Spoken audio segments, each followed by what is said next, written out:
Info പാർക്കിന്റെ മൂന്നാം ഘട്ട വികസനത്തിൽ കൊച്ചിയിൽ ഇന്റഗ്രേറ്റഡ് AI ടൗൺഷിപ്പ് സ്ഥാപിക്കും. ഇതിനായി ലാൻഡ് പൂളിംഗ് വഴി 300 ഏക്കർ ഭൂമി കണ്ടെത്തും. പാർക്കിന്റെ മൂന്നാം ഘട്ട വികസനത്തിലൂടെ പ്രത്യക്ഷവും പരോക്ഷവുമായി 6 ലക്ഷത്തോളം പേർക്ക് തൊഴിൽ ലഭിക്കുമെന്നാണ് വാഗ്ദാനം.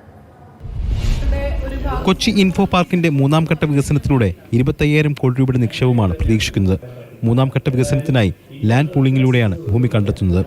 ഭൂമി കണ്ടെത്താനുള്ള ചുമതല വിശാല കൊച്ചി വികസന അതോറിറ്റിക്കാണ്. കഴിഞ്ഞ ദിവസം ഇതിലുള്ള ധാരണാപത്രം ഇൻഫോ പാർക്കും GCDAയും ഒപ്പിട്ടു. മൂന്നാം ഘട്ടത്തിൽ ആവശ്യമായി വരുന്ന 300 ഏക്കർ ഭൂമിയിൽ ആഗോള നിലവാരത്തിലുള്ള സംയോജിത AI ടൗൺഷിപ്പ് സ്ഥാപിക്കുകയാണ് ലക്ഷ്യം. ഏകദേശം 300 മുതൽ 500 ഏക്കർ വരെ പോകാവുന്ന ഈ സിറ്റി കേരളത്തിലെ ആദ്യത്തെ AI സിറ്റി ആയിരിക്കും.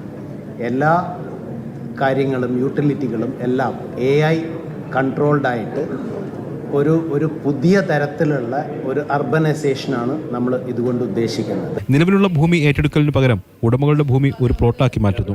ആ പ്ലോട്ടിൽ IT പാർക്കുകൾ, മറ്റ് അടിസ്ഥാന സൗകര്യ വികസനങ്ങൾ എന്നിവ നടപ്പിലാക്കിയ ശേഷം ഇത്തരത്തിൽ വികസിപ്പിച്ച ഭൂമിയുടെ ഒരു ഭാഗം ഉടമകൾക്ക് തിരികെ നൽകുന്നതാണ് ലാൻഡ് പൂളിംഗ്. ലാൻഡ് പൂളിംഗ് വ്യവസ്ഥയുടെ അടിസ്ഥാനത്തിൽ ഭൂവുടമകളിൽ 75% പേരുടെ അനുമതി ലഭിച്ചാൽ മാത്രമേ പദ്ധതിയുമായി മുന്നോട്ട് പോകാൻ കഴിയൂ. ചുരുങ്ങിയ ദിവസങ്ങൾക്കകത്ത് ഇത് സംബന്ധിച്ച നോട്ടിഫിക്കേഷൻ പുറപ്പെടുവിച്ചുകൊണ്ട് ഭൂവുടമകളുമായുള്ള ഇതിനാവശ്യമായ ചർച്ചകൾ ഞങ്ങൾ ആരംഭിക്കും. അവരുടെ അഭിപ്രായങ്ങളെല്ലാം കേട്ട് പൂർണ്ണമായും ജനാധിപത്യപരമായ ഒരു സംരംഭമായിട്ടിത് വിജയിപ്പിക്കാൻ കഴിയുമെന്ന് ഞങ്ങൾ കണക്കാക്കുകയാണ്. ലാൻഡ് പൂളിംഗിന് ശേഷം 1 വർഷത്തിനകം GCDAയും ഇൻഫോ പാർക്കും സർക്കാരിന് റിപ്പോർട്ട് സമർപ്പിക്കണം. അതിന്റെ അടിസ്ഥാനത്തിലാണ് അടുത്ത ഘട്ടത്തിലേക്ക് പ്രവേശിക്കുക.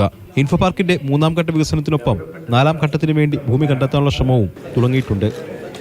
മാതൃഭൂമി ന്യൂസ്, കൊച്ചി.